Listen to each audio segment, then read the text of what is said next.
Okay, I'll go ahead and just share the screen. Not a really big deal. Okay. Okay, I don't know if you have seen this, but this we have this pre-departure orientation. Education USA has them every year. Usually, they're in the spring, but this is just about some information that you need to know before you go there. And you can see this document. Let's see, we have video. What do we have here? Okay. Oh, wow. I didn't even realize that we had so many of these videos on our website. I know we have a YouTube channel, but I didn't. Wow.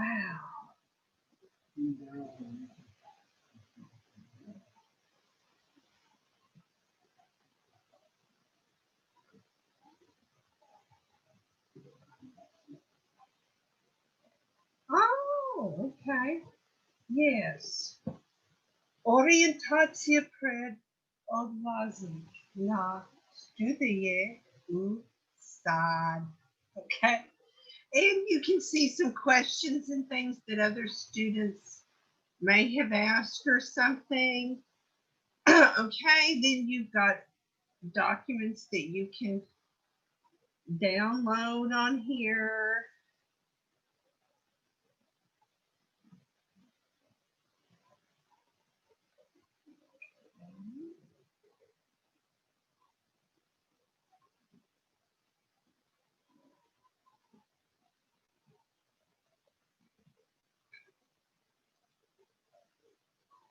And then basically we've got this whole pre-departure document. Okay, one of the first things, because last night we talked about the International Student and Scholar Services, or the International Students and Scholars Office. Students and Scholars, that's what the extra S was for, in case any of you were wondering.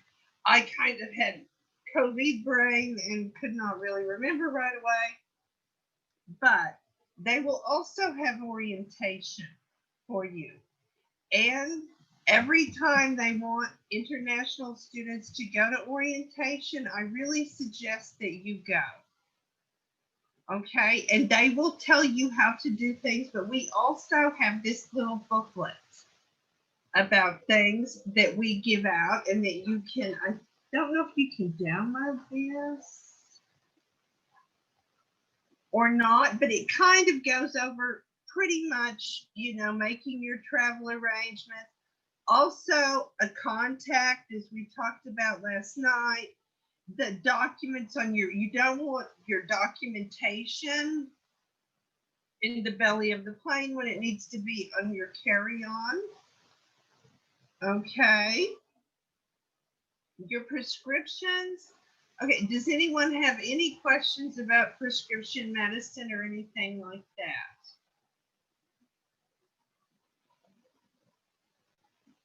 If you have any reason that you need to be taking something like, okay, like when my son goes to the US, he will go with a ton of insulin because it costs $1 million in the United States and he currently doesn't have health insurance.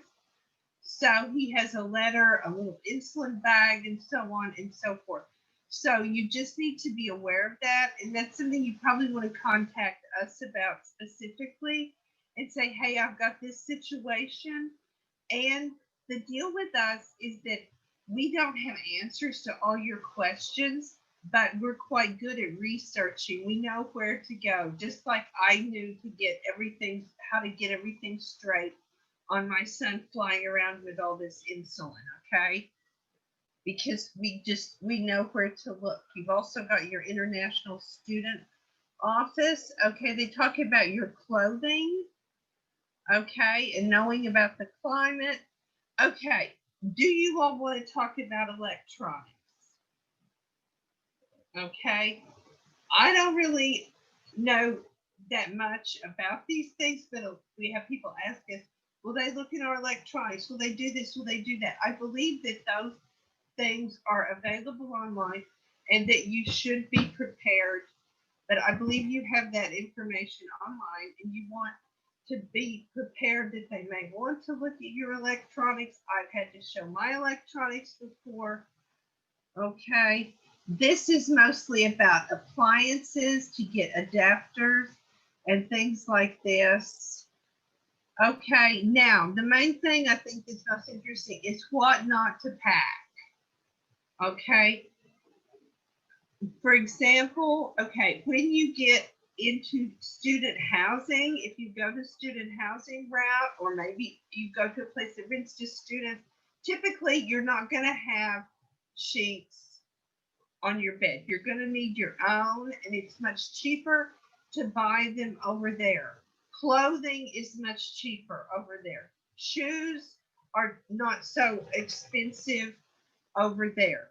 That when my son went back to the US at the age of 18, he found that he just bought a lot of clothes. He's got 3 or 4 very, very sharp looking coats that he bought at Burlington Coat Factory and all kinds of things. He was much better dressed. He was a well dressed ZZ Top kind of guy when he got to the US. Okay, but you can see that a lot of these things you do not want to pack them. Okay, there are many places that you can go to furnish that you can, if you want to know the kind of things that you need, you can even, let's see.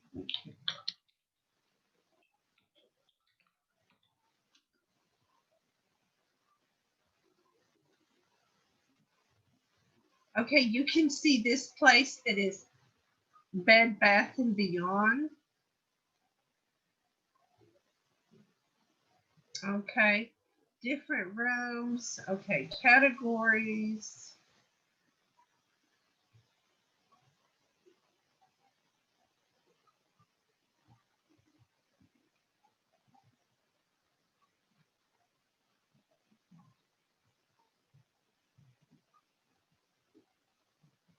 Okay, probably because it's not really that time of year that typically this store right now they're really into Christmas, but at one point they even had a section just for people that were shop college. There you go. Okay, and they show you, pretty much everything you could possibly want, including living off campus. Now we've got health and safety. Okay, so you can order these things, and these places are all over the United States. Okay. Let's see. I guess we could get.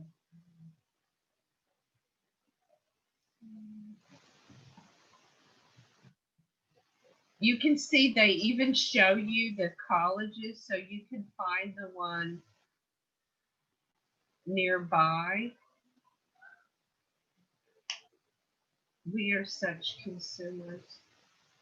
Okay, I'm a bit shaken by this, but you can, look at the things that you want here. This is one place to shop to look at prices. Of course, they've also got things that are inexpensive at Amazon as well. But this is a really good place to furnish. And often, whenever you register online to open an account, I know that they usually give you some kind of gift certificate for money off. So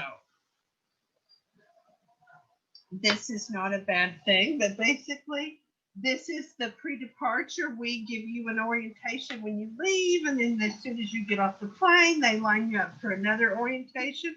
It's not unusual for them to have international students come to campus earlier than maybe some colleagues and things, so that you can spend a little bit more time getting your paperwork and all the things that you need to do. But you will end up for this relying a great deal up on your student office, your mentors, other international students. Okay, that some schools are very proactive in helping you with housing, others are less so.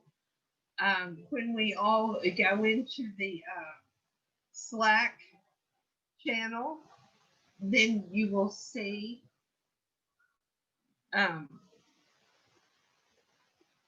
a bit more. You can see that someone, we had a student who was not crazy about his roommate and moved out. Um, the My son, where he stays in a place where students come and go. It's in the Czech Republic. It's a failed bed and breakfast villa. Okay, but they've had students from all over. Typically, you can sometimes have graduate student housing and not, but often you will have roommates and people that you will have turnover, you know, kitchen tidy, somebody doesn't keep the kitchen tidy, and so on and so forth. But those are rather small things. I always encourage students, if possible, and if it meets with your budget, to go ahead and take. If they offer university housing, I tell people take it. Then you can usually meet someone, get to know them, get an apartment, get off campus if you want.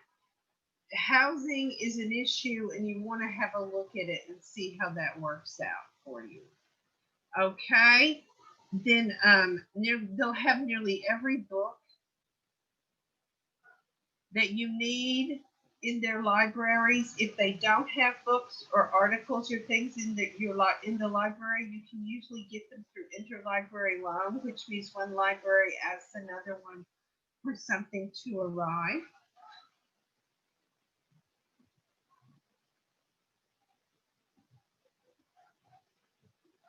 Oh, well, thank you, Vedrona. I'm glad that you find these things helpful.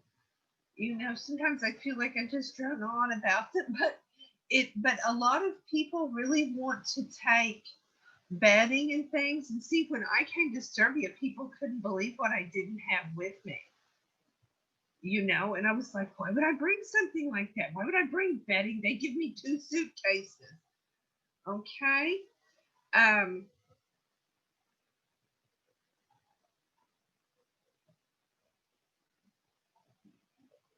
okay, they'll tell you quite a bit of stuff, but all of this is available on our website for you. Let's see. Okay, the driving in the US.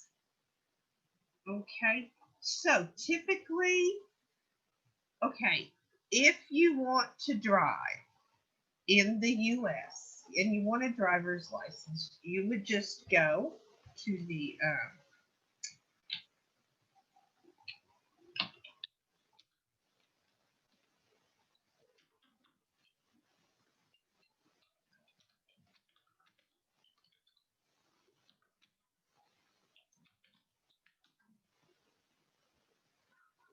okay, this is the Department of Motor Vehicles.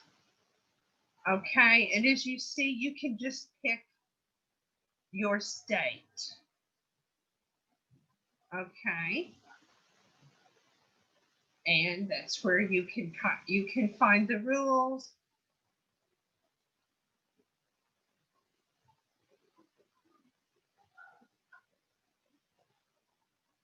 Well, aren't we slow? Hmm.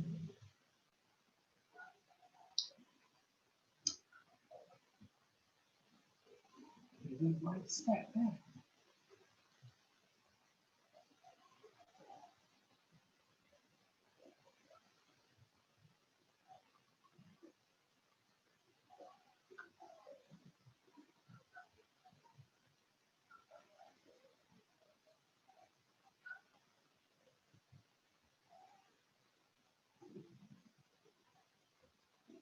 Well, let's try another state. Let's try Nevada since this is there. Okay, there you go. All right, use our online service. Okay. But you can see how you can online renewal, make an appointment. but they usually, most of our DMVs,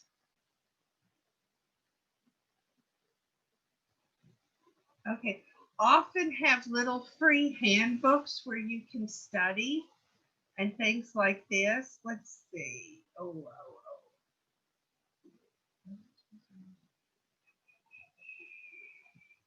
That's what I want to do.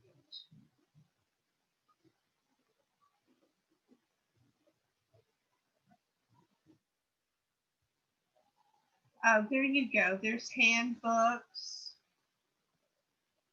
online. Okay, driver handbook, English, Spanish. See, I told you about that Spanish yesterday during the meeting. Okay, motorcycle, and then you can even listen to it if you want. Okay, and so this is one of the things that people want to know about is driving. I know that some of the students figured out to take their driving test in a small town, not to take it in a big city, that it's a little bit easier. Okay, so, okay, opening bank accounts, that's something that you're going to want to do. And then here are some visa rules, but I'm anymore just so worried because I don't know exactly what is going on, and because we didn't really have a pre-departure orientation this last summer, we will although we had people go, but we more or less were handling people on a one-to-one basis because everything was really up in the air. And so we didn't have our usual we didn't have our gathering. Okay, we would invite everybody into our office to get in a small space and celebrate. Okay, but and so of course I didn't necessarily look at these recently, but that's something you also want to check with your International Student Services office. And those are good places for students. That I had a student who he told me when I suggested that he consider going over there to see if he could qualify to work off campus, that he said they were just kids over there, and what those usually are, often out in the front area or at libraries and places where you go, it'll be another student working there because students get jobs on campus. Okay, and he said they were just kids, but then he wrote me an email and he said, I went there and they knew everything. They knew everything we were talking about. They knew how to do everything. They were very professional. And I said, yes, they're like that, especially when they put them in such a sensitive position. Okay, then they talk about your tax filing obligations, and they tell you this is older information from a certain calendar year. Okay, but I would just encourage you to explore that and just keep that in mind. Okay, now we're going to talk a little bit more about the side. Oh,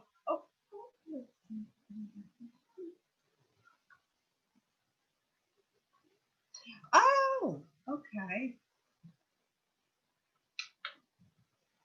Okay, this is the pre-departure site, and then of course, I don't know how many of you have been to our website over there to kind of see what resources we have, and then okay, I'm just going to take you over here to the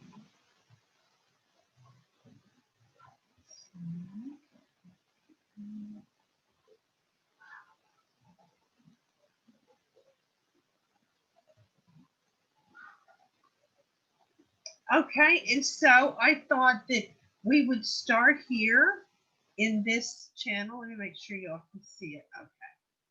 Okay, and as you see, this is our graduate channel. I've shown it to you all before in the past. I don't know that all of you have been present when I've shown it, but we have added this, which is called Future Professional.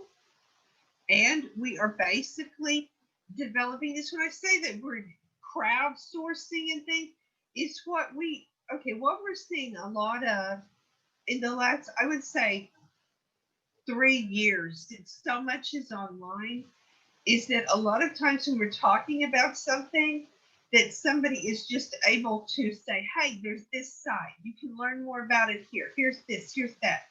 For example, you've got these cost of living sites. And so, whereas we do know the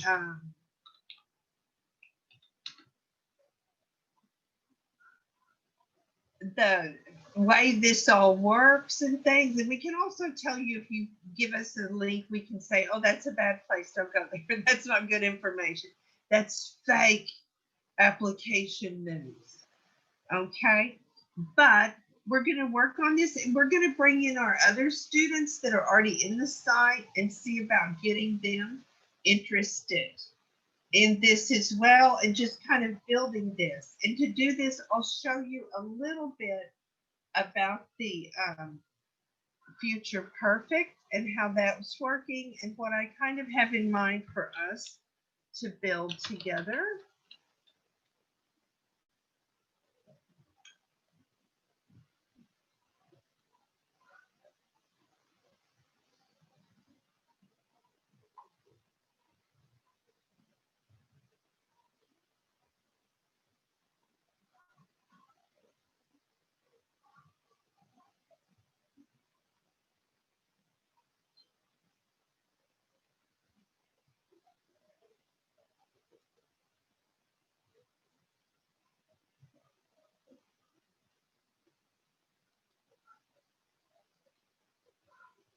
Okay, it's taking me a moment to hunt it.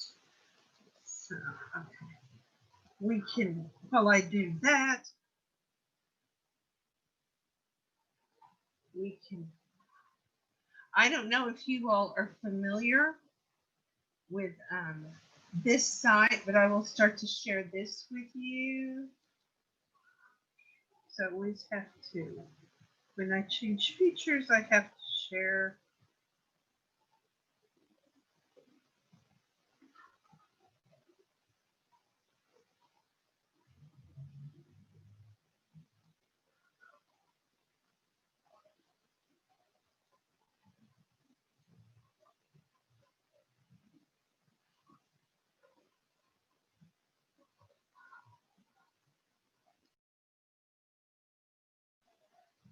There it is.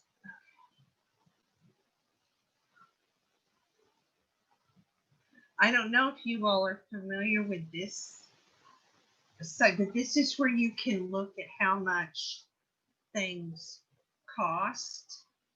Okay, and they give you the prices. And for example, let's say that you were going to go to school in,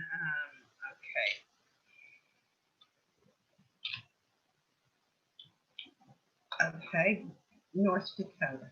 Okay.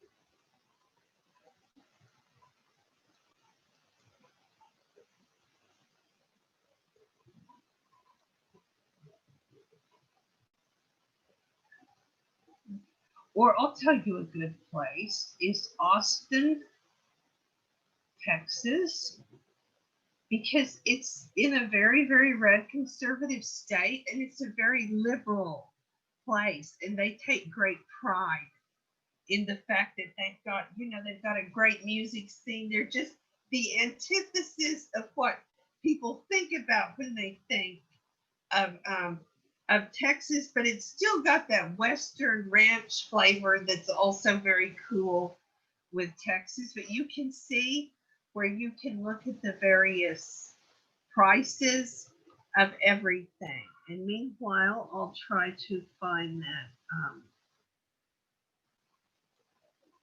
item here.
Okay, I assume you all can see this, and this is the okay, this is like a course that we all worked on. We've been wanting to have for a long time, and when we finally went digital, we went ahead and did this. And this is what we're using for undergraduates. And we did this last year. We worked on forming this. Now we will be looking into developing this for graduate students, but this time I wanted us to have some input of things that you all really want to know about with where professional journals and things like this. How do we do the school research? Okay, how do we plan our application?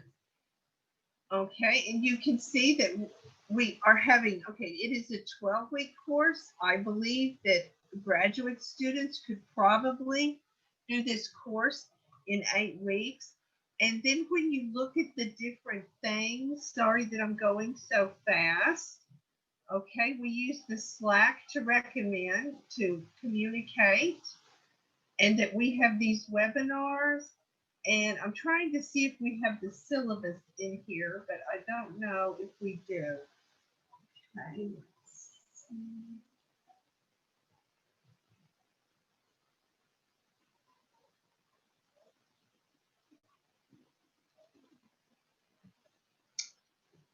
Okay, typically we have different tasks, different tools for you to use and to work with.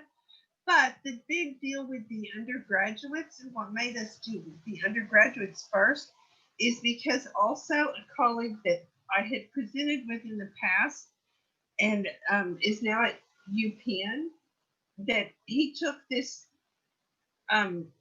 we had given this presentation, the three of us in Prague, two admission officers and myself, and he used that to further develop a course that then got a lot more other stuff in it, but it was kind of a little spark. And so I knew about this, and it is an online video course given by University of Pennsylvania, UPenn, under Coursera for undergraduate students. But it doesn't apply as much to graduate students. So we don't have those videos, but basically we do have other tools that we can look at, where we can look at data, where we can look at jobs, outcomes, and things like that, because you don't get to go over there and, play like the high school kids when they go to college. Okay, so for example, one of the best tools that I can offer you is the one of the main materials that we use, and I believe this is going to be this.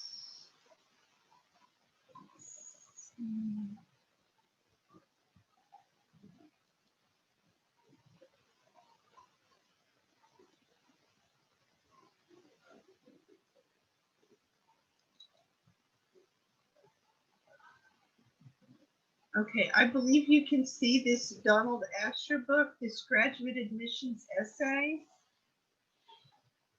Okay, even though it focuses on essays by title, okay, and a lot of it is about writing the essay, but it's also got some other good things. It gives one of the best overviews. And just like that material that I gave you from Oklahoma State University, you can find many schools who have that type of material. You'll find that we're all drawing a great deal of our material from Donald Asher, okay, who is the author of this book. Okay, of course, it's not going to be crazily, focused on international students, and that's where we're going to come in. But I would say that getting your hands on this book is probably going to be one of the first things that you're going to want to do. Okay, because it gives one of the best overviews of graduate advising that I have ever come across. Okay, and from there, I was just able to build further and further.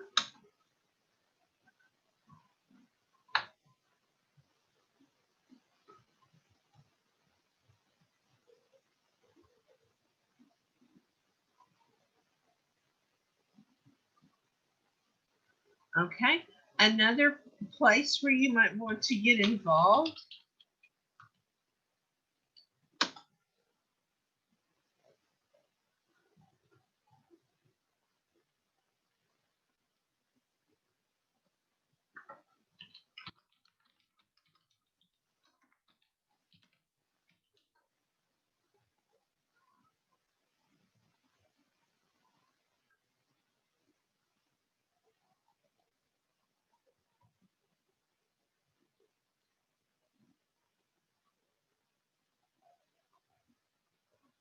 Okay, I'm going to move this. I'm going to stop sharing this. I'm going to start sharing this other screen with you.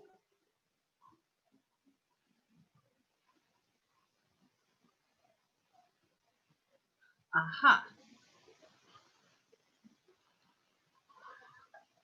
Okay, here you have Inside Higher Education.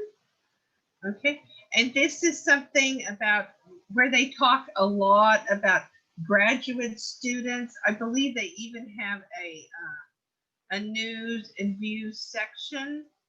They have career advice over here. Okay, this is basically this is where all the good gossip is in higher education. Okay, in higher education. Okay, so this is a very good place for you to go and be aware of what is happening in the area, and you'll see a lot of graduate things. I cannot, because they moved the item, they have moved their stuff around, but they do have an area in here where you can look just for graduate school. Let me see if it's focusing. Mainly just career advice, it looks like. Let's see.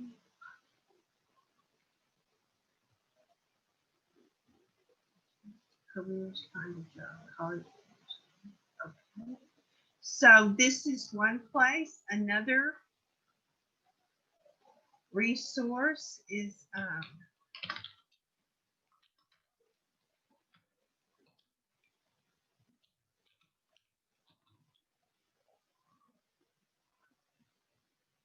okay, this is the granddaddy of them all, the Chronicle of Higher Education. They've got quite a bit of stuff behind a paywall, unfortunately.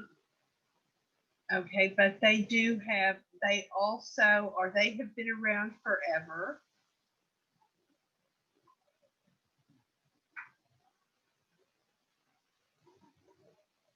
Okay.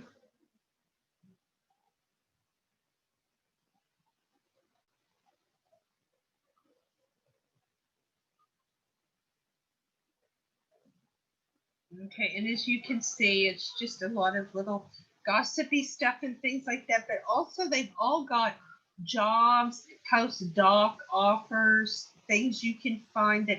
And sometimes I'll see something that I know somebody matches for, and I'll ask if they can take internationals, and they often usually say yes, we can do this, or here's an internship that an international student could take, and so on and so forth. But anyway, these are good places as you grow into this step of taking on a professional career or getting more education to move up in a career that you already have, is that you should start to know as you move into graduate school the idea of education.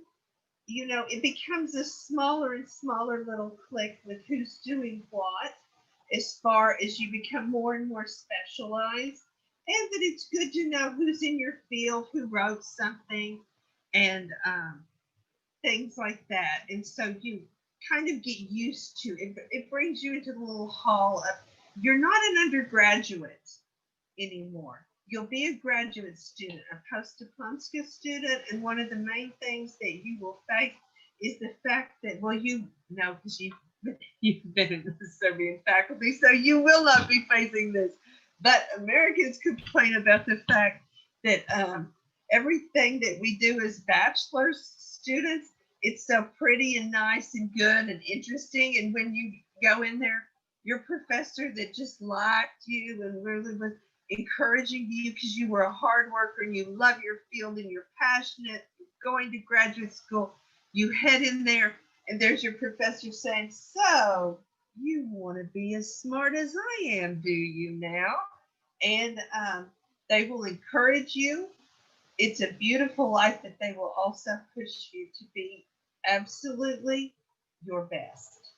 You know, they will tell you, oh, you can't be a professor and do that. You can be a student, but no more. I don't know if any of you have ever watched PhDs, the movie, but this is one of my favorite things. I don't know if it's still available online. It's a joke. Well, it's actually real PhD students, and they're talking about this, including they have a humanities person in there, but it gives a rather funny, a rather humorous look at the commitment of being a PhD student. Okay, and this is what they say that the BS is a full degree. Okay, I can't remember the the MS is more, and then what they say the PhD is piled higher and deeper. But we actually have this film somewhere, and so we could actually have a movie night on Zoom because we paid for the film because we thought it was so wonderful, and so they gave us all rights because they just started. But these are also the same people that do the PhD comics. But you know, this takes place on campus. Some of the people in the film, they're real professors or they're real students. Some of them may be from the acting studio. But the PhD comics is another good place to kind of look at, you know, the humor within an area. It can tell you a lot about the field, the department. But anyway, you can see that there's a lot of very clever, just as you have in academia here in Belgrade, that there's a lot of clever professorly and graduate student things.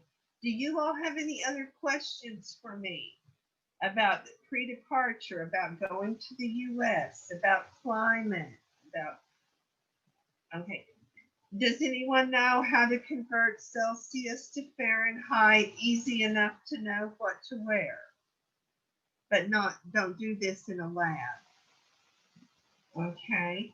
You can just double the Celsius and add 30. So if it's 10, or you would want to reverse it. If they tell you that it's 50 degrees out, you would want to deduct 30, which would be 20, and then it's 10 Celsius. So you know it's chilly on out there.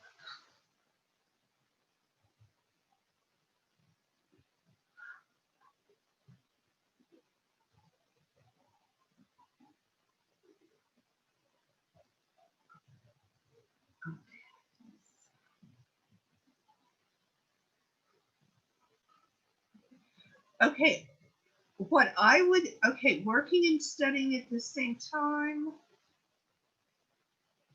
Oh, the driver's license site. One moment, I hope that the whole thing works for you all better than it did me. I just went to, that was for the state of Nevada. And because it's state by state, hopefully this will work. Okay. Okay. If it's just slow, okay, that may be the problem, but DMV stands for Department of Motor Vehicles, and that's what they call it almost everywhere. So you would just put in the state name, okay?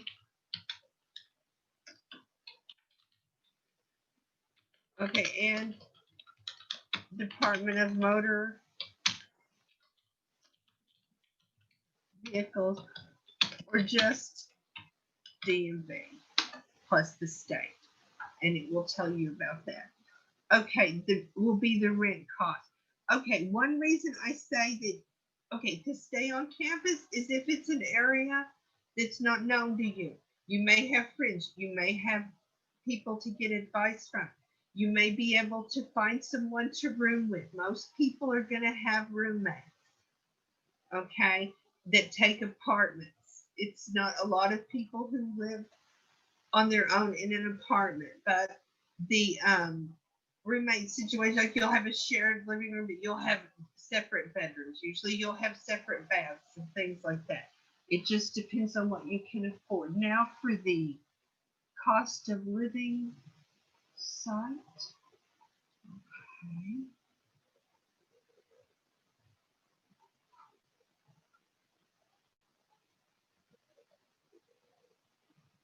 Let's see. Okay, this does also have the cost of living on there for rent, and it will tell you that the one bedroom in city center, what it would cost outside of city center, 3 bedrooms in city center, and then you have 3 bedrooms out of city center, which as you can see is a lot less. But then you want to know about transport. You can also compare this to the cost of rent in other places. Another thing is when you want to go to a university, let's see.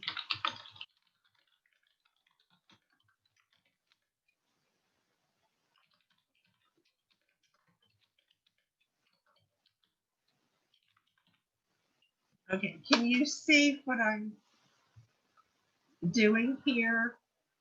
Okay, usually cost of attendance is going to pull this up.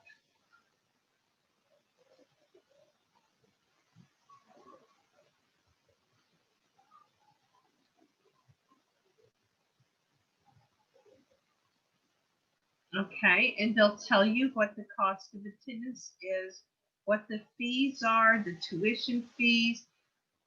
Okay, and then when we get to this, they show you on campus room and board, other expenses.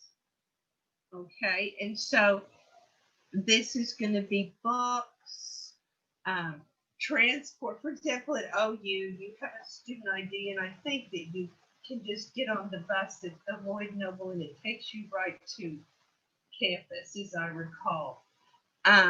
But there are other ways to research. One of them is called the iPad.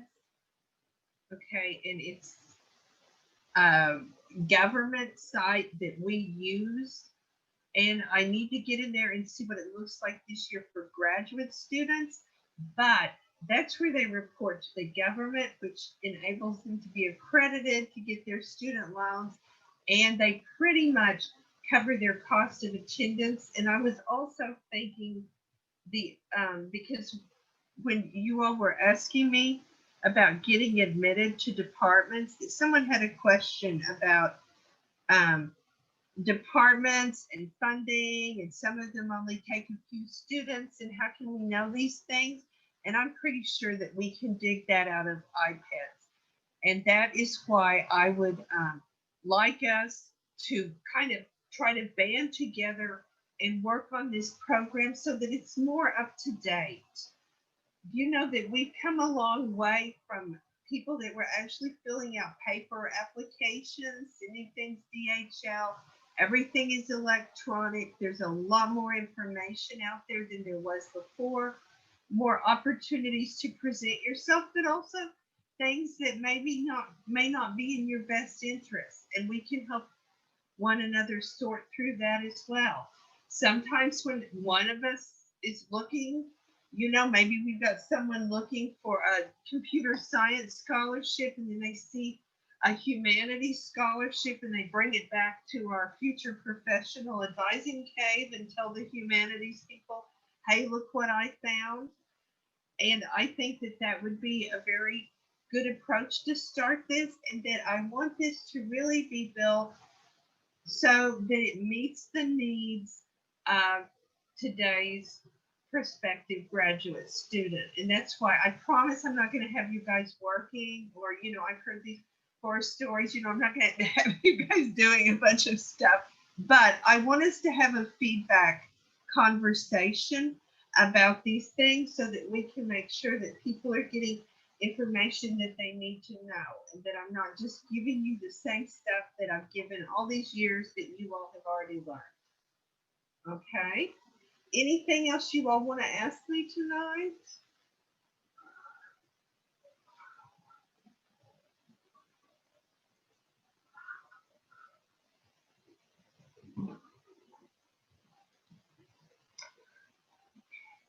No, I didn't send the Slack invites yet. I thought we would have one last meeting.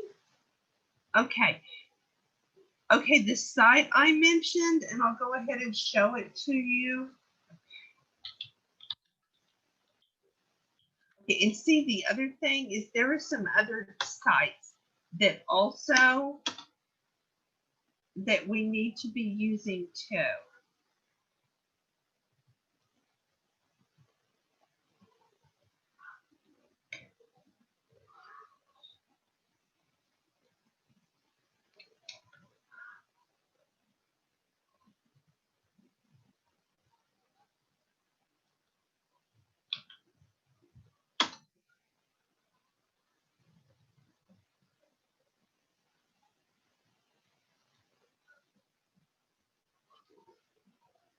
Okay, and so this is the okay, I also use this National Center for Educational Statistics. Okay, you can see their publications and products, annual reports, fast facts, okay, data and tools. Okay, this is the part where maybe, when I said that I wouldn't be wanting help and stuff, that, okay, maybe I was, okay, maybe I spoke too soon. Sometimes this site can be very complicated, and there can be a lot of data and statistics, and I use it for very specific purposes, but I would also like to learn more about this site. And then there's also some Carnegie classifications. There are many other ways that we can look, and many of them are listed in that Asher book that I showed you. Okay, and that someone just dropped into that Slack, one of the former students. So it's in that Slack site as well. And I would suggest that everyone try to get their hands on a copy in digital form now with the pandemic. I don't know how we have those in our office. Okay, but that's kind of a hard get these days. And when people get them, then it's a hard get back for them because so much is going on. But I believe that it is available through almost any online bookseller. Okay, and so what you really want is something. I would take my EPUB, I convert it to PDF, then I go have it printed so I can mark on it and write in it if it's not a book that I can get here. So that's something you might want to do. But they give a lot of the various research areas that we can look at and determine what's helpful, what you want to look at. They've got lists of academic journals also in that book so that you can find professional journals and so on.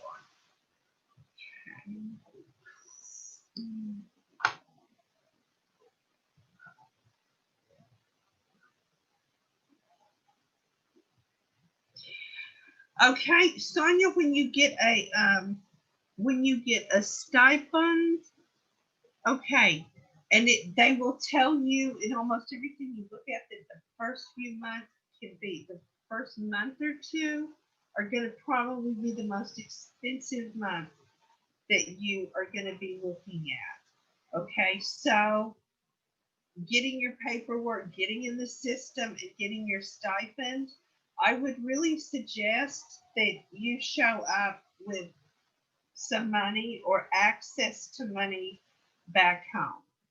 Okay, typically they talk about anywhere from 2,500. Sometimes you can arrange um, you can also sometimes arrange to have your money in the bank there. So, to have funds from home put in so you have access to your brain. Okay, now the working and studying at the same time. Okay, you have to have permission to work. Okay, and that's with the International Students and Scholars Service. Usually, okay, for undergraduates, okay, and things change so quickly that I'm not real sure that I want to speak on this matter. Okay, because there are documents that after first year or a change in financial circumstances, often there are things that you can file that will permit you to work off of campus. Okay, also you can sometimes get jobs on campus, possibly outside.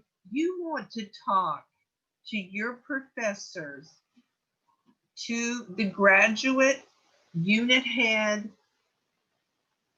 and the people that you contact in the very front of this, that you want to ask them very thoroughly about the money, about the cost of living. You want to look at the apartment rental. I can tell you this, that working as a graduate student, you're going to be definitely wanting a full tuition waiver. You're going to be wanting a stipend. And it's going to be tight. Okay, student life in the US, when you're living that way, it's tight. And that's just the way it is. Okay, it's not going to be easy like living at home. You know that you're not going to be able to have all the things that you want to have. When I first came here in the 90s, that student life here was also quite poor, but the thing in the US, okay, was that we're all used to not having any money because we're students. We pool it all together to go somewhere or to do something or to hang out and those kind of things. When we have events, or we would have friends over to our apartment or our dorm room and things like this. But you want to understand from the beginning, and you want to be very firm about exactly what you're getting into. Okay, well, I mean, first, you want to apply the program and all this, but there is going to come a point where you are going to have to really talk to them about the money. Often you can ask to talk to another graduate student. Just say, do you have another graduate student from the region? Is there anybody else? I'd like to know what it's like to be an international student on campus. Often the graduate students actually have their own websites. And so you can write to them. If you write to graduate students, which we'll get into this as we go through more, as we finesse the advising process more as you get deeper into it. When you have graduate students on a website,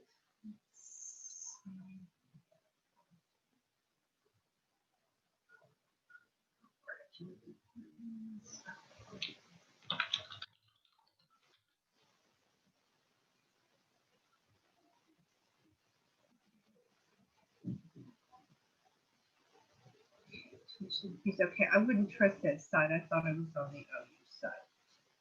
Let's see. I don't want to go to Mercer Services. Those are the people who want your money.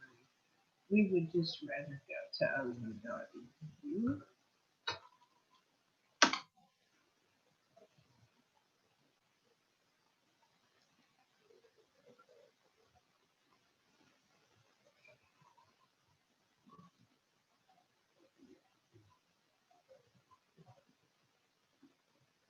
Okay, so you can see how they talk about the funding here.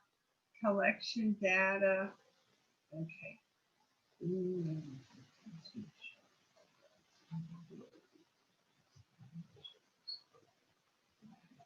You can see they have assistantships.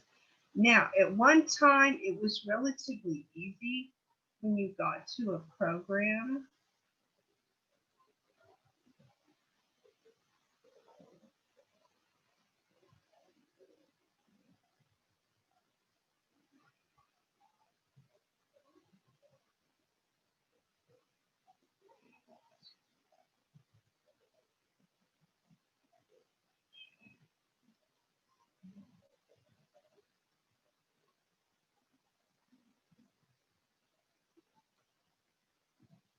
Naturally, they would be having problems. But often when you get to the actual department website,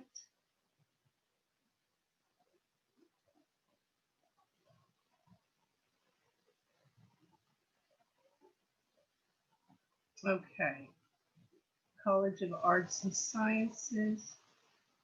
Okay, sometimes they will have the graduate students posted because they often have their website, particularly PhD students, and that you can write to them.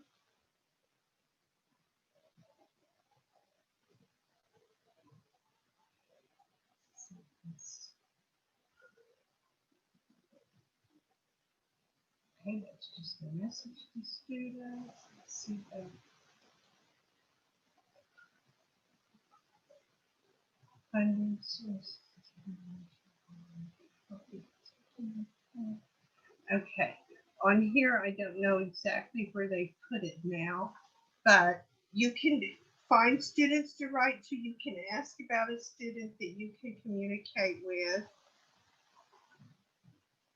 Okay, and that they can tell you a lot about what it's like. One thing to always keep in mind now is when you write to a student, especially a PhD student, often whatever you write is going to be probably shown to their mentor because PhD students are usually trained to be on the lookout for other smart people that could also come and be PhD students. Okay, I think that maybe while we're on Zoom these days that we could possibly watch PhDs the movie. I understand we're not supposed to do that on Zoom. But I believe that since we have the copyright that we can do that because we're allowed to do that. And then we could probably look at some other things on campuses and other information that might be of interest to you. That we could, get out the popcorn and watch some fun stuff and then have some discussions after it. As I said, I'm really wanting to build this program and make it modern so that it works for you. Okay, anything else?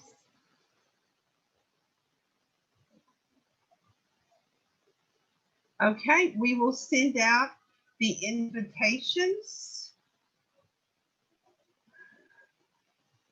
Oh, I like University of San Diego. It's a nice school. It's a very nice school, and it's a beautiful place to be.